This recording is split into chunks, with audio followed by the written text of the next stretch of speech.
My parents threatened to skip my wedding, unless I invited my sister who slept with my boyfriend. I never expected my life to take such a nosedive. If you had told me a year ago that I'd be sitting here, writing about how my sister and boyfriend destroyed everything I thought I knew, I wouldn't have believed you. But here I am, trying to wrap my head around it all. So, my sister, Sarah, 26F, and I were super close growing up. We shared a room in our tiny house and used to talk about anything and everything. She was the more outgoing one, always into art, music, and whatever else grabbed her attention. Me? I was the quiet, bookish one, always with my nose in some novel or working on a project. Even though we were different, we had each other's backs. That's just how it was with us. Our parents, John, 55M, and Mary, 53F, always drilled it into us that family comes first, no matter what. And for the longest time, I believed that. Family over everything. Blood is thicker than water, all that stuff. But I guess that only works if everyone is playing by the same rules. I met Ryan, 30M, during my second year of college. He was a senior, and we clicked right away. He had this quiet confidence about him, and we bonded over our love of books. We'd spend hours talking about the classics, authors we loved, and random stuff like the weirdest quotes we could find in old novels. It didn't take long for me to fall hard. Ryan was smart, funny, and made me feel like I was the only person in the room whenever we were together. After I graduated, Ryan and I moved in together. We had this small apartment near the city, and I thought things were perfect. We'd started talking about our future, marriage, kids, all of it. Meanwhile, Sarah was doing her own thing. She didn't go to college, much to my parents' disappointment, but she was hustling, working jobs to support herself while chasing her art career. She was always bouncing between jobs, struggling to make ends meet, but I admired her determination. I thought, she'll figure it out eventually. I never thought there was any tension between Sarah and Ryan. In fact, they got along really well, which I was happy about. They had a lot in common, music, art, and all that creative stuff I never really got into. I thought it was cool that my sister and boyfriend could hang out and talk about things they both liked. But I guess I was blind to what was really going on. The day I found out, everything seemed normal. I'd been working on this huge presentation for my marketing job, something I'd been stressing about for weeks. I was running late that morning and realized I'd left my flash drive at home with all the files I needed. I panicked for a second, but then I remembered Sarah was staying with us for the week, so I called her. "Hey, can you do me a huge favor?" I asked, trying not to sound as frantic as I felt. "I left my flash drive at home. Could you send me the files? It's really important." Sarah was chill about it. "Yeah, no problem," she said. "I'll email them to you in a few minutes." Crisis averted, or so I thought. Later, I got a notification on my phone. Sarah had sent the files. But when I opened the email, there was something else in there. It wasn't the files I asked for right away. Instead, the subject line just said Ryan, and the email was some half-written draft she must have forgotten to delete. My heart started racing, but I tried to shake it off. I told myself I was overreacting, that it was probably nothing. But curiosity got the better of me. I scrolled down, and what I saw, it felt like the ground fell out from under me. There were messages, dozens of them, all between Sarah and Ryan. And they weren't just friendly texts either. They were intimate, flirty, detailed descriptions of meetups and inside jokes that only lovers share. And then I saw the part that hit me the hardest. "I can't wait to see you again tomorrow, Sarah. Last night was amazing." Last night. The night I was working late on my presentation, thinking my boyfriend was home watching TV and my sister was out with friends. Turns out they'd been together, doing God knows what behind my back. My stomach twisted. I couldn't breathe. I felt like I was going to be sick right there at my desk. My hands were shaking as I scrolled further, reading more than I should have. I guess part of me wanted to find something, anything, to prove it wasn't what it looked like. But it was all there, laid out in black and white. They'd been sleeping together for months, 6 to be exact, 6 months of lies. I don't even remember how I got home that day. Everything was a blur. When I walked through the door of our apartment, Ryan was sitting on the couch, looking like he didn't have a care in the world. It made my blood boil. I didn't waste any time. I didn't even bother with pleasantries. I just threw my phone at him, literally, and told him to explain himself. He looked confused at first, like he had no idea what I was talking about. Then he picked up the phone, saw the messages, and his face went pale. "It's not what it looks like," he stammered. Oh, here we go, I thought. The classic line. "Really?" I snapped. "Because it looks like you've been screwing my sister for half a year." Ryan tried to come up with excuses. It was a mistake. We didn't mean for it to happen. It's not serious. But the more he talked, the angrier I got. Every word that came out of his mouth felt like another betrayal. Finally, he stopped trying to lie and just sat there, head down, admitting that everything I'd read was true. He said it was all innocent at first, late night talks when I was asleep, a shared love of art and music that turned into something more. I didn't care. I was done.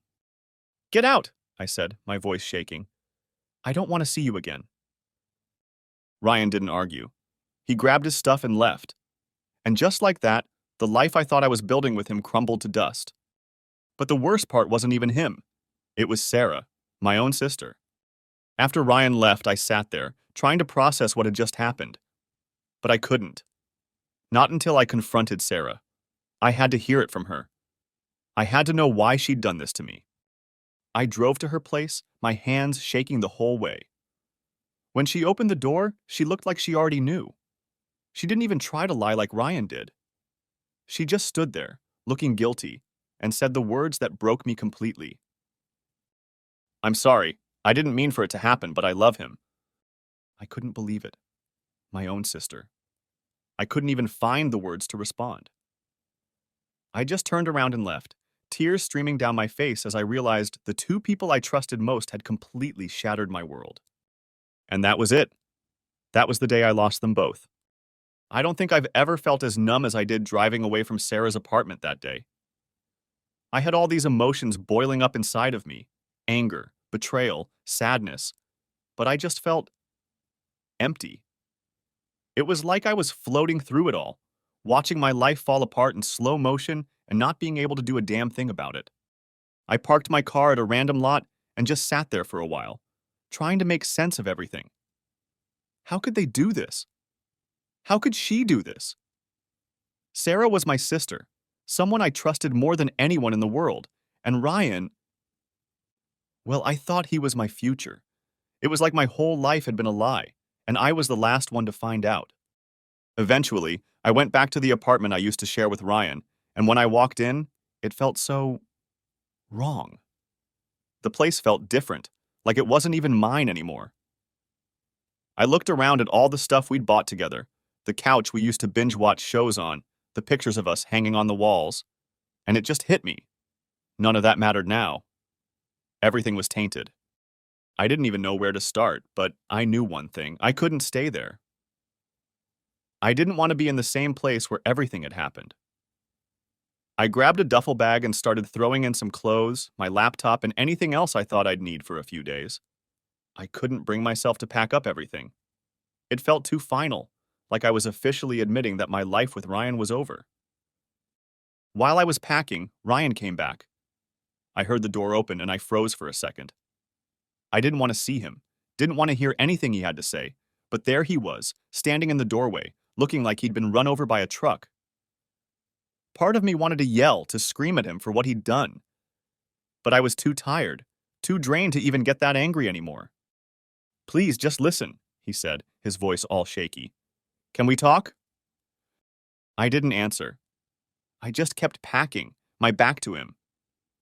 But he didn't get the hint. He walked closer, standing in the middle of the room like he didn't know what to do with himself.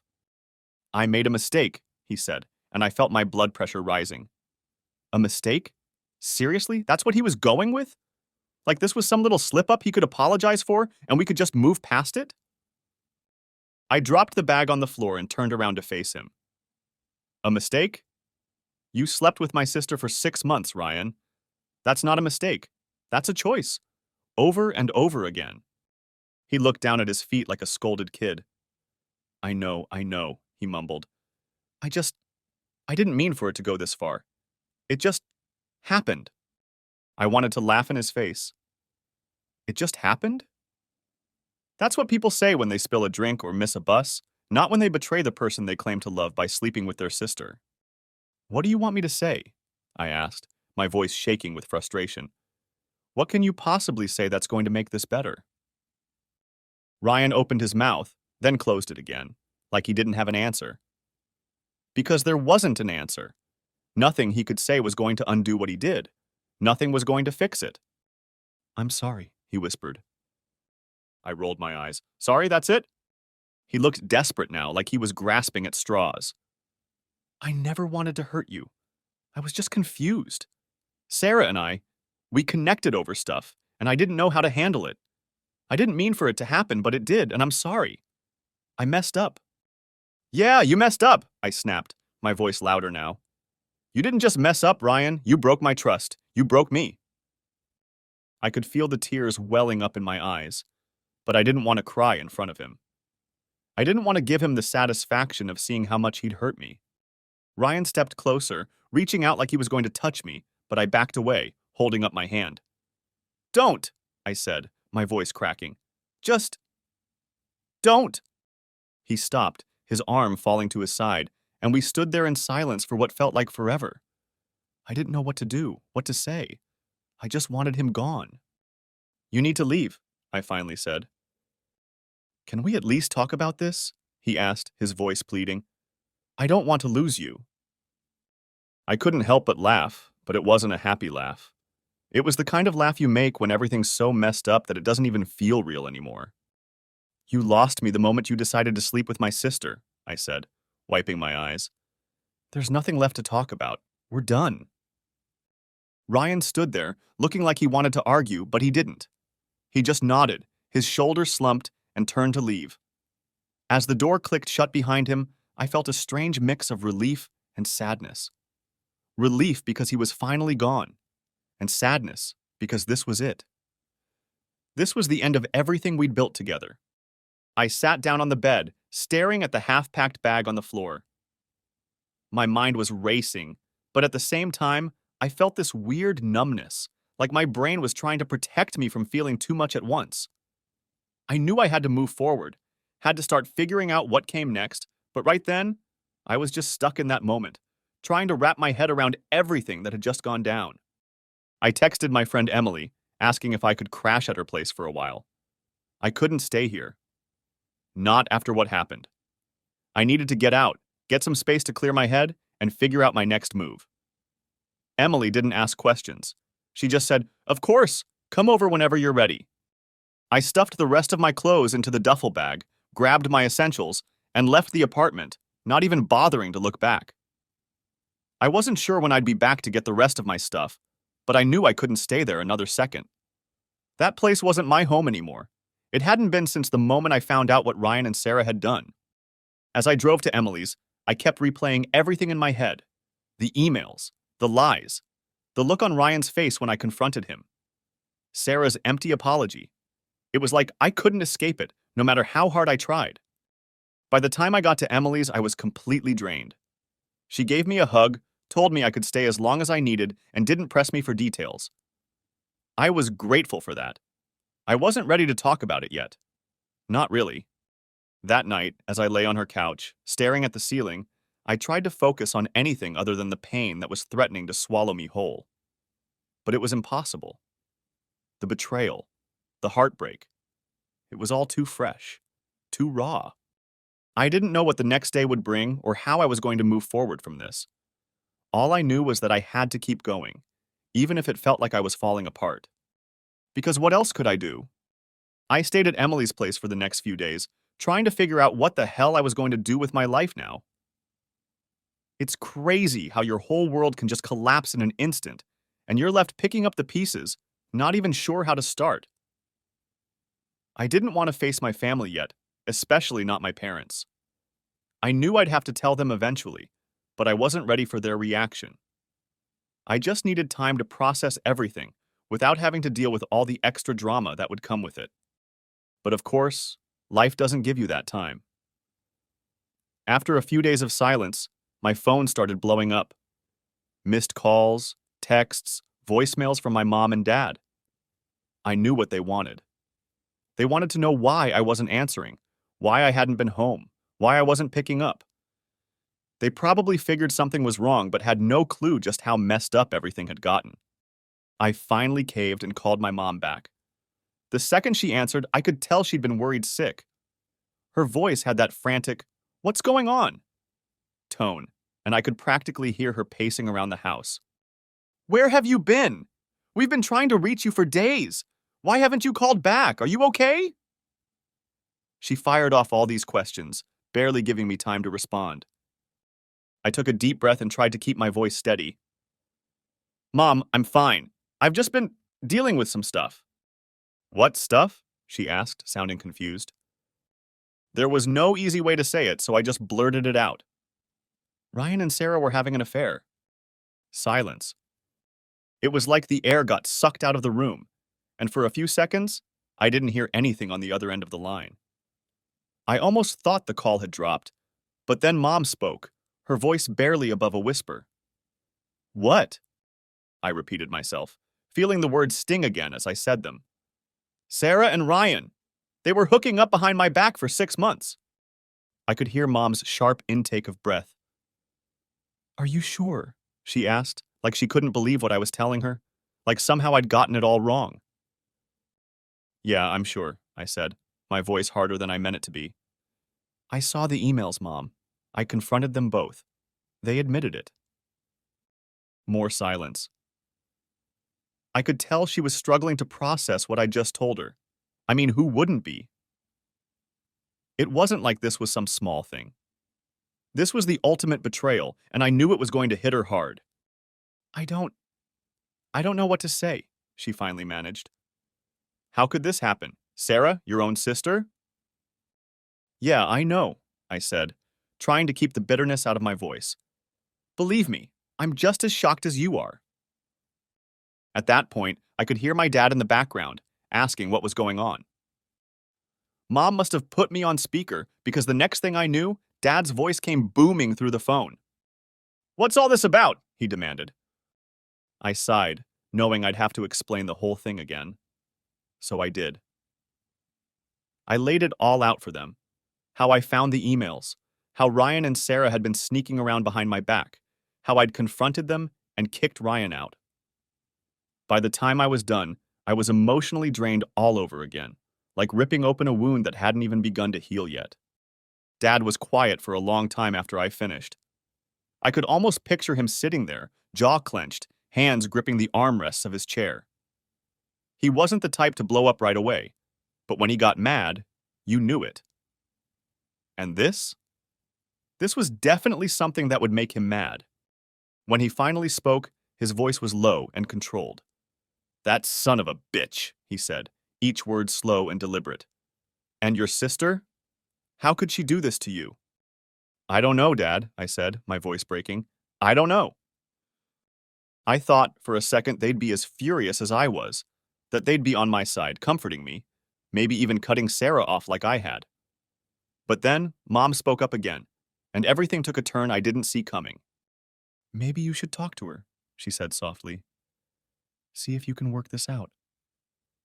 I froze. "What?" "I mean, she's your sister," Mom continued, sounding like she was tiptoeing around the conversation. "I'm not excusing what she did.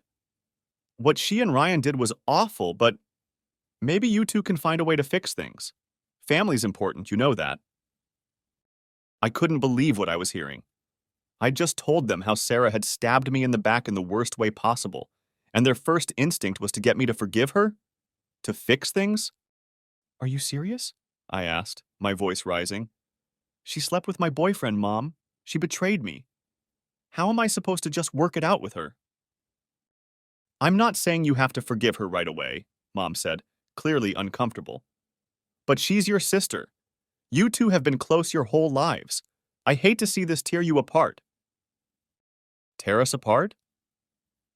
It wasn't like we had a simple fight. This wasn't something that could just be patched up with a few apologies and a family dinner.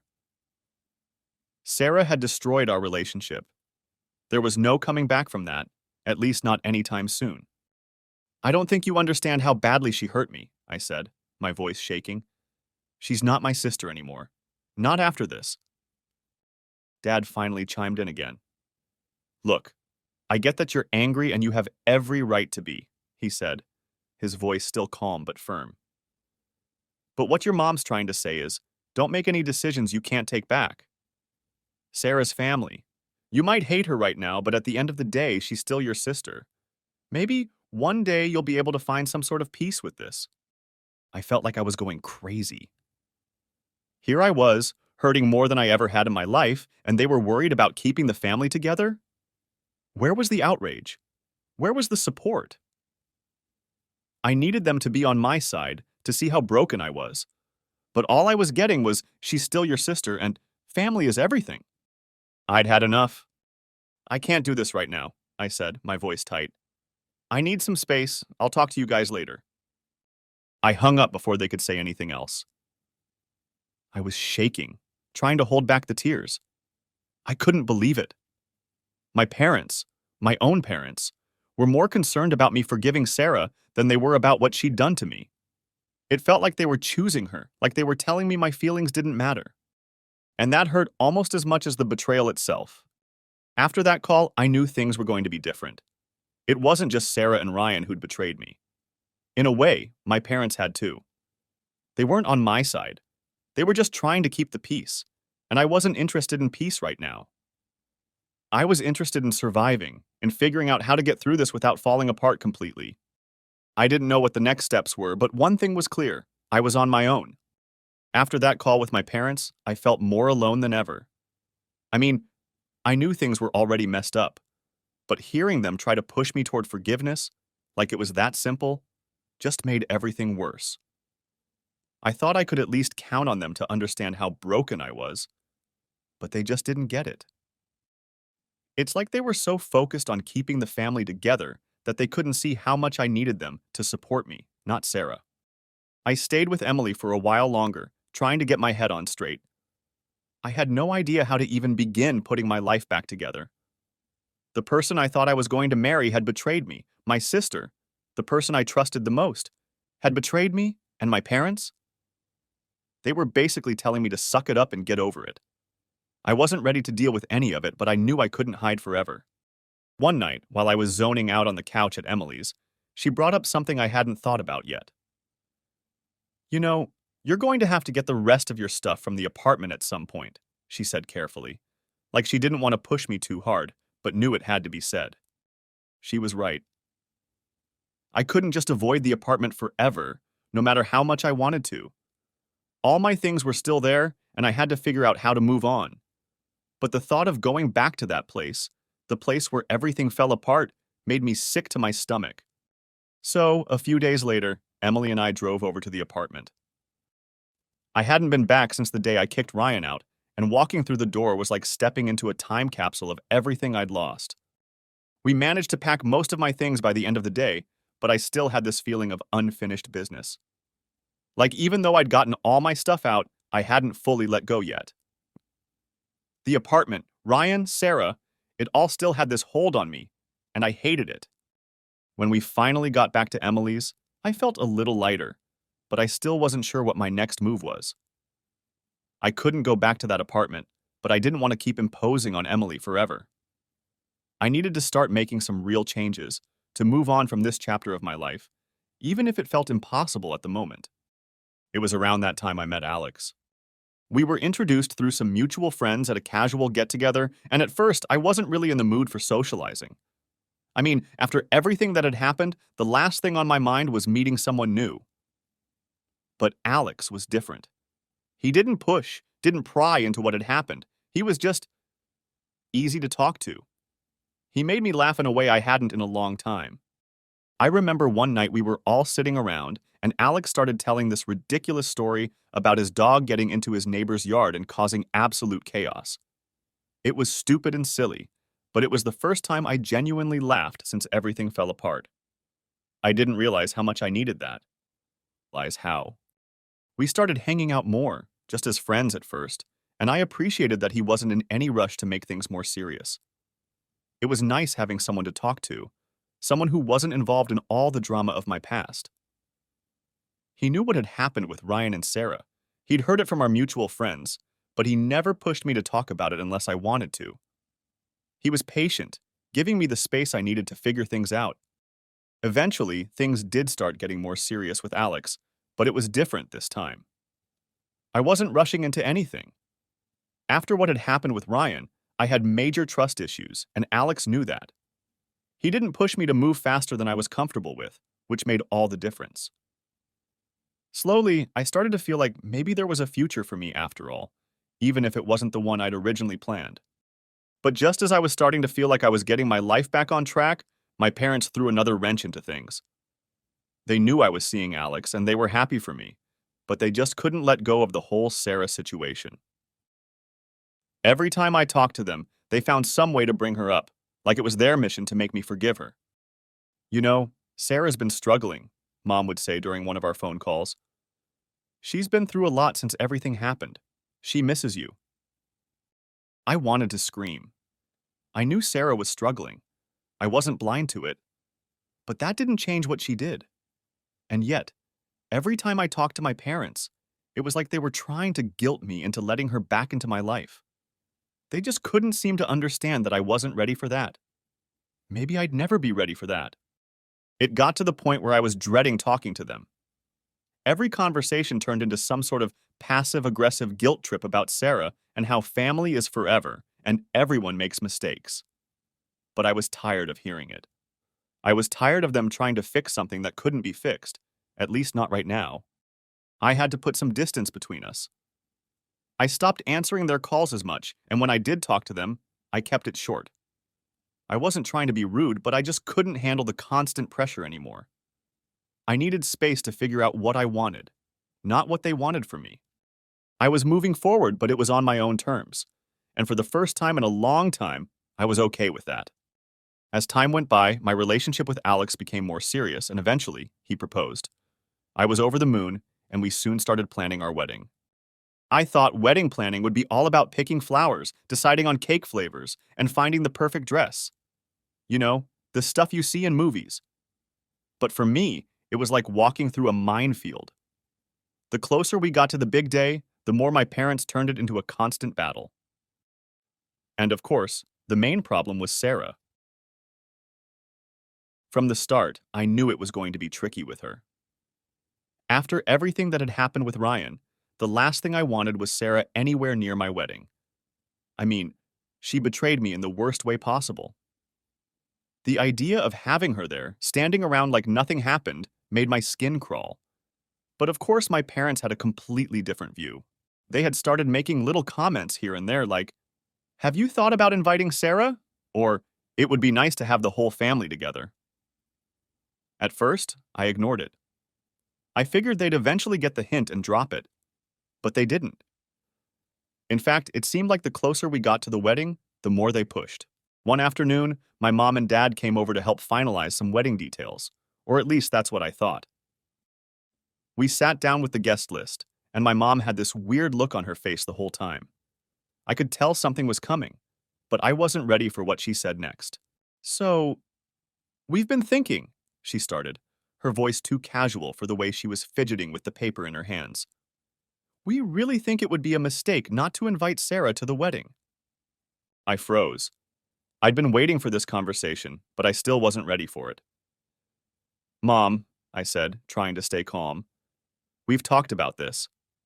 Sarah isn't invited. I'm not comfortable with her being there." My dad chimed in then, his voice firm, like he was trying to reason with me. "She's your sister.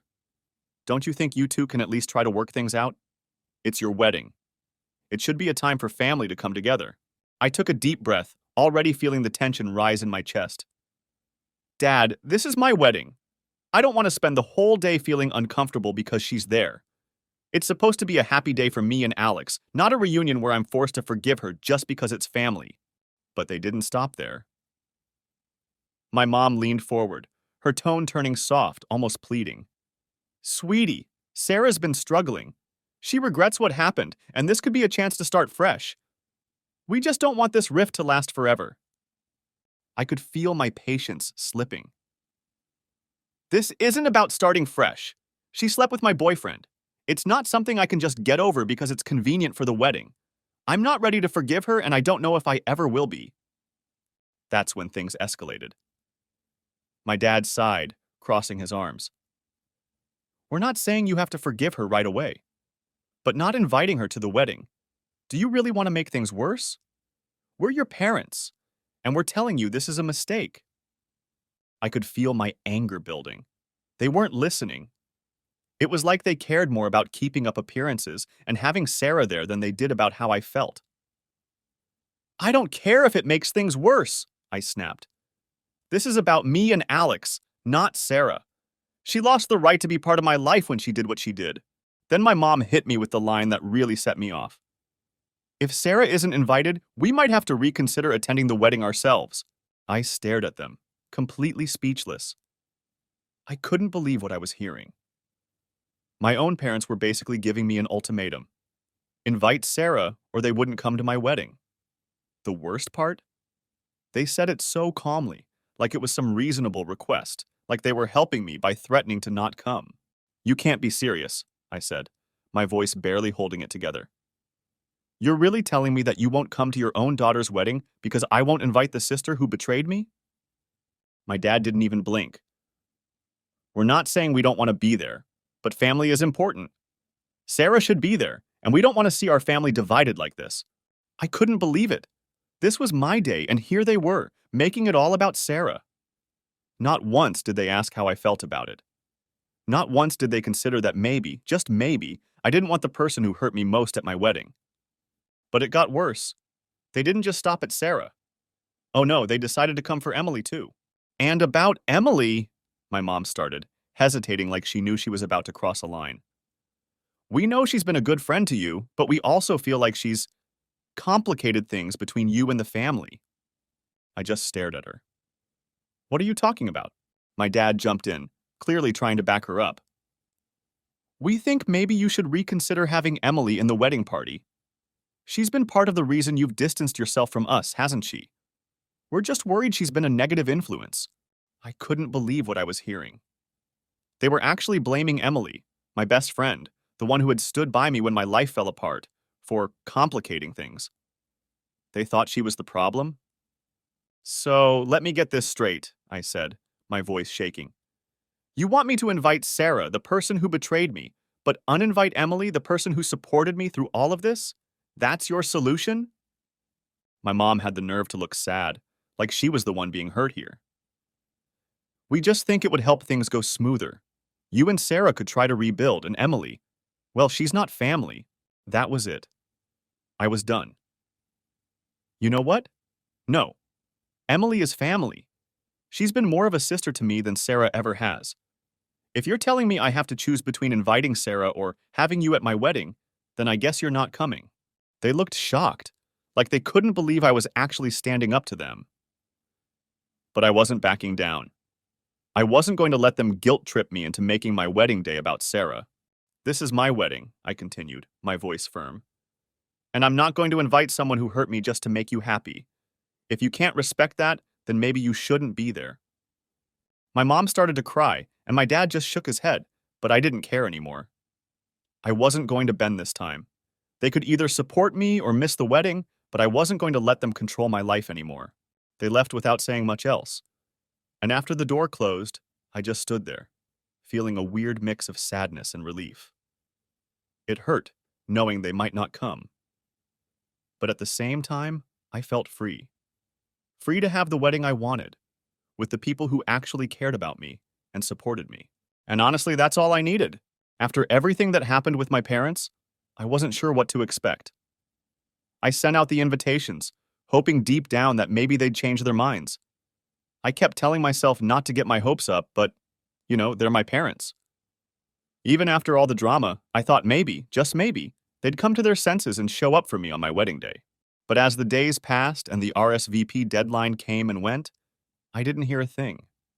No call, no message, nothing.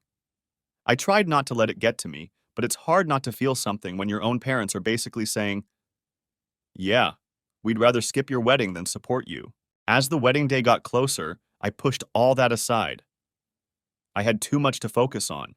Last-minute details, the dress, the rehearsal, making sure everything was lined up for the big day. And honestly, the closer I got to the wedding, the more I realized I couldn't spend my time worrying about them. This was my day, and I was determined not to let their absence ruin it. The morning of the wedding was perfect. The weather was exactly what I hoped for. Sunny with a light breeze, just warm enough to feel comfortable without melting in the heat. Emily and the rest of my bridesmaids were there with me, getting ready in the bridal suite, and the energy was light, fun, and stress-free.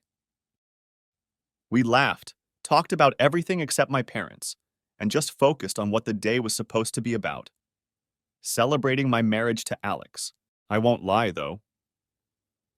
When it was time to start the ceremony, there was this little part of me that kept glancing toward the entrance, hoping, just for a second, that I'd see my parents walking in, late, but still there. But they didn't. That empty feeling came back, like a pit in my stomach, but I forced myself to push through it. I wasn't going to let their absence steal my happiness. The ceremony itself was amazing.